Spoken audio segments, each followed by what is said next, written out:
After a long dread on when the next Nintendo Direct will air and what it will show, Nintendo finally ended that long miserable pain with the recent Nintendo Direct. Finally! I was getting sick and tired of all that stupid speculation on what would be the games coming this year and what may be the Nintendo Switch's own swan song before the Switch 2 is supposed to come out in at least 2025 or later. But not only that, Limited Run Games also did their own video footage around 2 days later called LRG3. Kind of ironic considering that E3 is no more. On the one hand, one of the biggest showcases of video games has become a shell of its former self. On the other hand, it does feel a bit quiet without an E3, even with the presence of Nintendo, Sony, Microsoft, and Limited Run. Anyway, enough small talk. Let's start off with Nintendo's own Direct. Now, before we begin on the Nintendo Direct part, I better address the elephant in the room. First off, on my last Switch watch, I intentionally mentioned the upcoming remaster of Lollipop Chainsaw. Originally released on the PlayStation 3 and Xbox 360, this repop release will rev its way onto the Switch and other platforms on September 25th of this year, with Limited Run Games handling the physical release. Sure, it will lack the licensed music, but the fact that it can finally be playable on the Switch says a whole lot. Ever since the closure of Alpha Dream, many of us thought that the Mario & Luigi RPG series were also gone as well. Alas, we were proven wrong as Mario & Luigi will return in an all-new adventure called Mario & Luigi Brotherhood. The two brothers must make their way across an open sea and return to the Mushroom Kingdom, as they must battle new villains and familiar foes alike. The ship will set sail on November 7th of this year. Now, if only Nintendo can remake the first 5 Mario Luigi games for Nintendo Switch. Now, this next game is an unusual one, the Nintendo World Championship NES Edition. Taking a cue more from NES Remix 1 and 2 for the Wii U and 3DS eras, you undergo a number of challenges based off 13 classic NES games. You'll also compete with other players online, not just in the terms of leadership boards, but also in terms of head-to-head combat, like with Super Mario Bros. 35 from 2020. But you don't have to wait too long, as the competition will begin on July 18th. Even more so, the physical version will contain the actual game, plus a number of NES-themed memorabilia. Now, I'm not one who is fully aware of Fairy Tail, but believe it or not, the original Fairy Tail game released back in 2020 on the Nintendo Switch. Even more so, a sequel to the Fairy Tail video game has been announced as Fairy Tail 2. What I'm aware of is that this game tells the tale of the Alvarez Empire arc, and it will be due out this winter. Now, as someone who has never watched or played anything related to Fairy Tail, should I consider checking out the 2020 Fairy Tail game? Reply in the comments below and I will consider it. After all, I am open to new ideas. And for fans who love JRPGs, Hironobu Sakaguchi, the creator of Final Fantasy, has announced a new turn-based RPG called Fantasia Neo Dimension. Like with Fairy Tail 2, you can expect this game as early as this coming winter. You know, even with the advancements of graphics and art design, there are some forms of gameplay that always pay tribute to gaming's past. We don't need gaming to focus a lot on games as a service model when the old ways of gaming still hold up far more water. And best of all, you don't need an internet connection if you just want to play the game. It's something that still fits in well with this industry. Speaking of which, remember that joke about Hello Kitty Island Adventure from the South Park episode, Make Love Not Warcraft? Well, that joke became reality with an actual Hello Kitty Island Adventure originally on Apple Arcade. There's a mix of gameplay inspirations from Animal Crossing, Zelda, and various others. You can catch this game sometime next year. Man, who knew jokes from Trey Parker and Matt Stone would become reality? Anyway, for our next entry, I'm going to pass this down to Looney Tunes classic character, Daffy Duck. Take it away! Thank you, my good friend. This fall, that blasted rabbit and all our friends will debut in Looney Tunes' Wacky World of Sports. Throughout this fall, play as yours truly, or those other despicable showstoppers in tennis, golf, soccer, and of course, basketball. You know, Daimando once told me that he wants to see Sunsoft's Looney Tunes B-Ball from the Super NES come to the Nintendo Switch. Why is that? Does he enjoy seeing my good 16-bit side? Well, anyway, back to you in the studio, Daimando. Thank you very much, Daffy. Anyway, who wants to raise monsters in a farming simulator and bring an army of them into the battlefield? Well, this is the result of an all-new game called Farmagia, courtesy of Hiro Mashima, the creator of Fairy Tail. This game will launch this November as a timed exclusive on Nintendo Switch. Even more so, there's actually an anime based off this new franchise coming out later on. But will it be a movie or an actual series? Stay tuned, and I may review it if you're lucky. I know people are disappointed that Donkey Kong isn't getting a new game, but at least the Nintendo Wii classic Donkey Kong Country Returns has been confirmed for Nintendo Switch. Due out next year on January 16th, this game features everything from the original Wii classic, plus the additional stages from the 3DS port. Now the only thing that's missing is Donkey Kong 64, the Game Boy Advance versions of the Donkey Kong Country Trilogy, Donkey Kong Jungle Beat, Donkey Konga Trilogy, and many more. And we finally got ourselves an update on Dragon Quest III HD 2D. Looks like the game is almost done with development and is primed for a retail release. You can catch the remake of one of the earliest Dragon Quest games on November 14th. And that's not all. Dragon Quest 1 and 2 has been confirmed to get their own HD 2D forms on Nintendo Switch. Those games will release sometime next year. If the first 3 Dragon Quest games can get HD 2D editions, I wonder if Dragon Quest 4, 5, and 6 will also get the same treatment as well. Remember Nippon Ichi Software's Phantom Brave, originally on the PlayStation 2 and later ported to the PlayStation Portable, the PC, Wii, Steam, and Nintendo Switch through NIS Classics Volume 1? Well, Nippon Ichi Software pulled a fast one with Phantom Brave, The Lost Hero. Due out next year, you will guide Marona as she must rescue her friend Ash from a mysterious new villain, who may have been voiced by Patrick Sykes. And as a running gag in Nippon Ichi Software, you may expect the appearance of Disgaea characters Laharl, Edna, and Flan. And here's something that threw me off guard. Marvel vs. Capcom Fighting Collection was recently confirmed for Nintendo Switch. This collection contains X-Men, Children of the Atom, Marvel Superheroes, X-Men vs. Street Fighter, Marvel Superheroes vs. Street Fighter, Marvel vs. Capcom, Marvel vs. Capcom 2, and The Punisher. This collection will release both physically and digitally later this year. Wow, what a surprise curveball! But that's not the only thing from Capcom of all companies. Yes, folks, just when you thought Capcom surprised us, they go at us again with Ace Attorney Investigations Collection, starring Phoenix Wright's rival and friend, Miles Edgeworth. Not only will this contain an updated version of the DS cult classic, but also the never-before-released in North America sequel, Ace Attorney Investigations 2. You won't have to wait long, as this collection will release on September 6th. And with that, the Ace Attorney series is now complete on Nintendo Switch. Thank you, Capcom. An all-new Zelda game is on its way with The Legend of Zelda Echoes of Wisdom, due out September 26th with a twist. A showdown with Ganon results in Link being taken away in a powerful rift. As a result, Zelda must take up arms with the new Tri-Rod, creating echoes out of ordinary objects and, of course, enemies. It's a neat little twist to the classic Legend of Zelda formula, though I still wonder if we'll get Twilight Princess, Wind Waker, and a Link Between Worlds on the Switch in the future.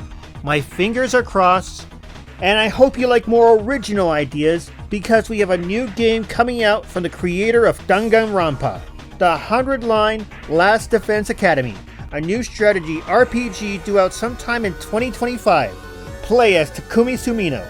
Enroll in the Last Defense Academy's Special Defense Unit and take on the cute abominations and a whopping 100 endings to choose from.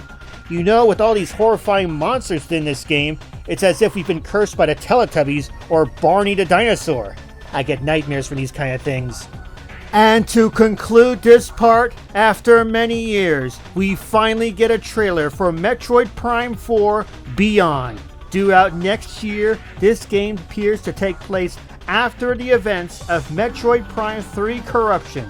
On the one hand, this game did take a long time to finally get out the door, and despite its comparison, at least this game didn't take as long as Duke Nukem Forever.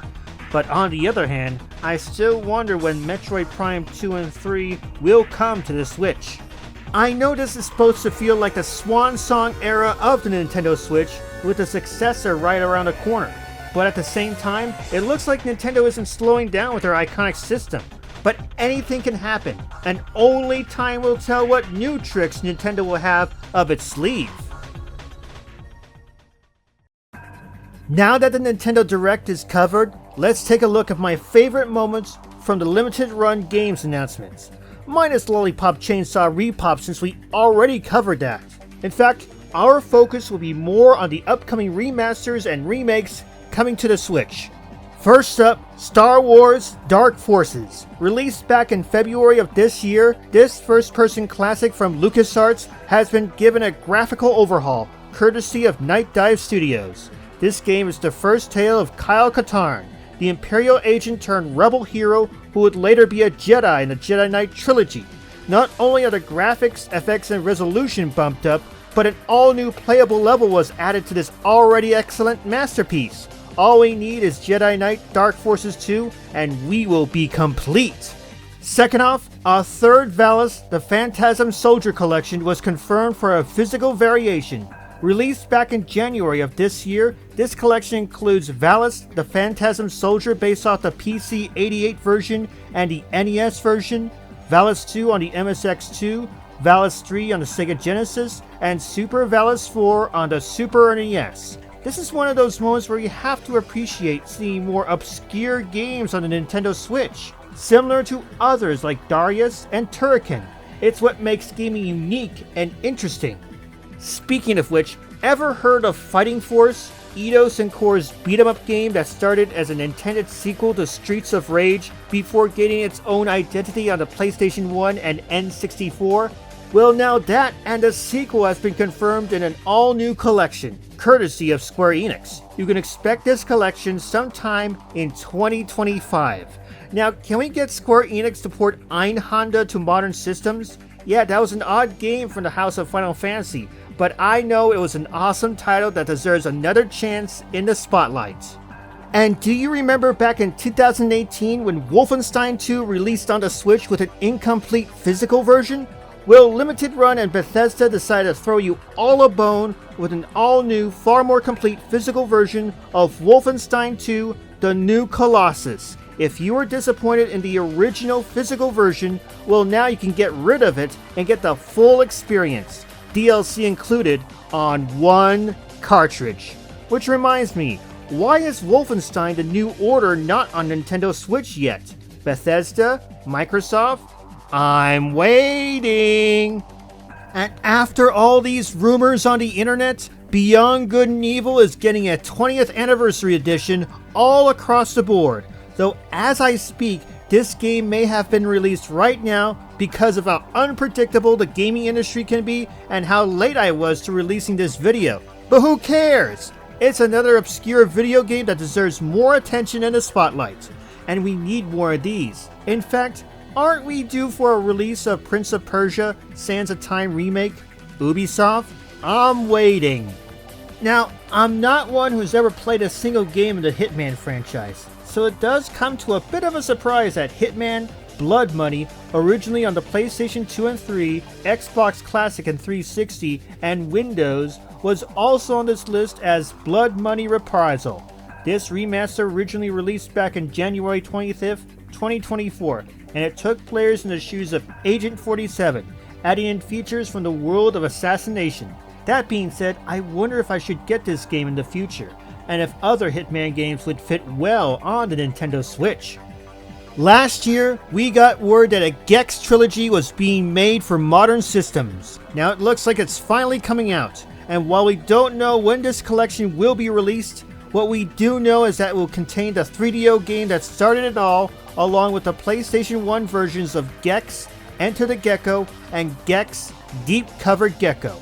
The latter which features Playboy model Marley Andrade as Agent Extra. Imagine what other classic games that would fit the Switch and other systems. Back in 2003, Hudson Soft released a cult classic known as Ninja 5-0 on the Game Boy Advance. 21 years later, Ninja 5-0 makes the jump from Nintendo's Game Boy successor to the Nintendo Switch, PlayStation 4, PlayStation 5, and Windows. While we don't know the exact release date for Ninja 5-0, it's another example of seeing an obscure game make its return for a new generation of gamers. It's also an example of how the original cartridge is now worth a lot of money on eBay and other commercial sites. There are other Game Boy Advance games that deserve a spot in the limelight as well, but for some like Bulk Tie, I'm not so sure how that would work without the solar sensor. Speaking of Game Boy Advance, remember when Shantae Advance finally got released on the Game Boy Advance after more than 20 years? You can thank WayForward for resuming development after it was shelved back in 2004. Even more so, last year, WayForward announced that this no longer lost title was also being given a Nintendo Switch port, alongside the PlayStation 4, PlayStation 5, and Steam. The thing about lost media is that we don't know what was originally lost to time, but the fact that WayForward finally released this game says a whole lot about their dedication to Shantae. Originally released exclusively in Japan on the Super Famicom back in 1995, Clock Tower is getting a rewind edition that is due out later this year across the board. This was before Resident Evil became a reality on the PlayStation 1. This remake will feature an animated intro, new comic-like cutscenes, save states, new theme songs, and so much more. It's basically taking the original game that came out and giving it a new coat of paint for modern audiences. Makes me wonder what other Super Famicom games will make the jump to North America. My fingers are crossed for a Soul Blazer collection from Square Enix. Remember last year when I talked about Tomba coming to the Nintendo Switch? Well, we have a release date. This PlayStation Classic is due out on August 1st as a special edition for newcomers to the series. But not only that, Tomba 2 has also been announced to be coming to the Switch and other consoles as well. No release date has been confirmed, but at least we'll get to see more of it sometime in 2025. Now that is something to pig out about. And finally, oh no, say it ain't so, Bubsy the Bobcat is getting his own collection of mischievous titles on Nintendo Switch called, get this, the Perfect Collection, due out as early as next year. Oh boy, now everyone's going to be traumatized by Bubsy 3D. But all jokes aside, regardless of the lack of quality, even horrible games deserve to be preserved for gamers to judge for themselves. Yeah, I only covered the ports, remasters, and remakes from the limited run sets, but that's the best part. Obscure games from the past being given a new light for new gamers to try out. Some may enjoy the game, others may not. And like I said, horrible games like Plumbers Don't Wear Ties deserve to be preserved on modern consoles. But in your mind, only time will tell if you will enjoy these titles or not. Now that I have both the Nintendo Direct and LRG3 out of the way, I need to get this off my chest related to the Switch 2. Prior to the Nintendo Direct, Nintendo made it clear that there won't be any news related to the Switch 2, that the original Nintendo Switch will be sticking around for a long, long time. And to be honest, I'm fine with that. I don't mind if Nintendo doesn't talk about the upcoming system that will carry on the legacy of the Nintendo Switch. I'm fine with waiting till at least late 2025 for the next system to come out, because I feel like the Switch has become pure gaming nirvana. Never before has there been a Nintendo system that's been filled to the brim with games. Not just new games like Super Mario Odyssey, Zelda Breath of the Wild, Metroid Dread, Pokemon Legends Arceus, Monster Hunter Rise, Sonic Frontiers, and Ori and the Will of the Wisp, but also older games like Metroid Prime Remastered, Pikmin 1 and 2, Paper Mario, Thousand Year Door, Sonic Origins Plus, Final Fantasy Pixel Remastered, and the Katamari games to name a few. There's a game made for nearly everyone who enjoys video games. But at the same time, and as I explained on my last Switch watch, I am worried about the video game industry, about how Sony and Microsoft are botching things with the PlayStation 5 and Xbox Series systems, and my biggest fear for the Switch 2. Nintendo has taken a long time with games like Tears of the Kingdom and Metroid Prime 4 Beyond getting longer development times compared to the previous eras. Even more so, development costs are still going up, and I still fear that Nintendo will go down the same path that everyone else fell into. And this is why I don't mind if the Switch 2 doesn't release soon. Even though the graphics are outdated, the games coming out to the Switch shows that Nintendo is not done with the little system that could. Yes, I know it's not as powerful as a Steam Deck, but Nintendo knows that graphical power is not all that's cracked up to be.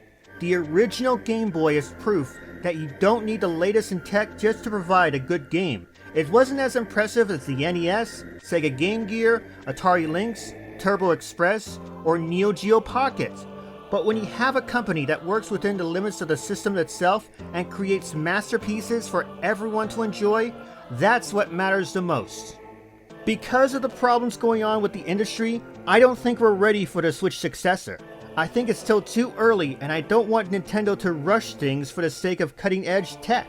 Nintendo should take their sweet time in releasing the successor and making sure their starting lineup is superb. Even more so, we still have plenty of games to check out, some of which deserve our attention and deserve far more than being pushed out of the spotlight. And in my mind, it's up to all of us to put these games right into the spotlight and show them how good it is. Not all of us will enjoy these games, but those who do will be reminded why gaming was fun in the first place.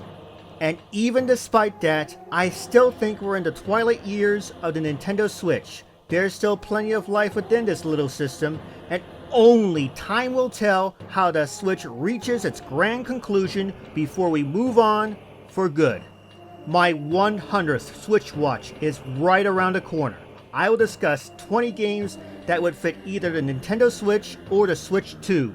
I must warn you, there will be some choices that will cause you to throw your keyboard at the monitor or chuck your phone out the window. But until then, I'm switching on out of here.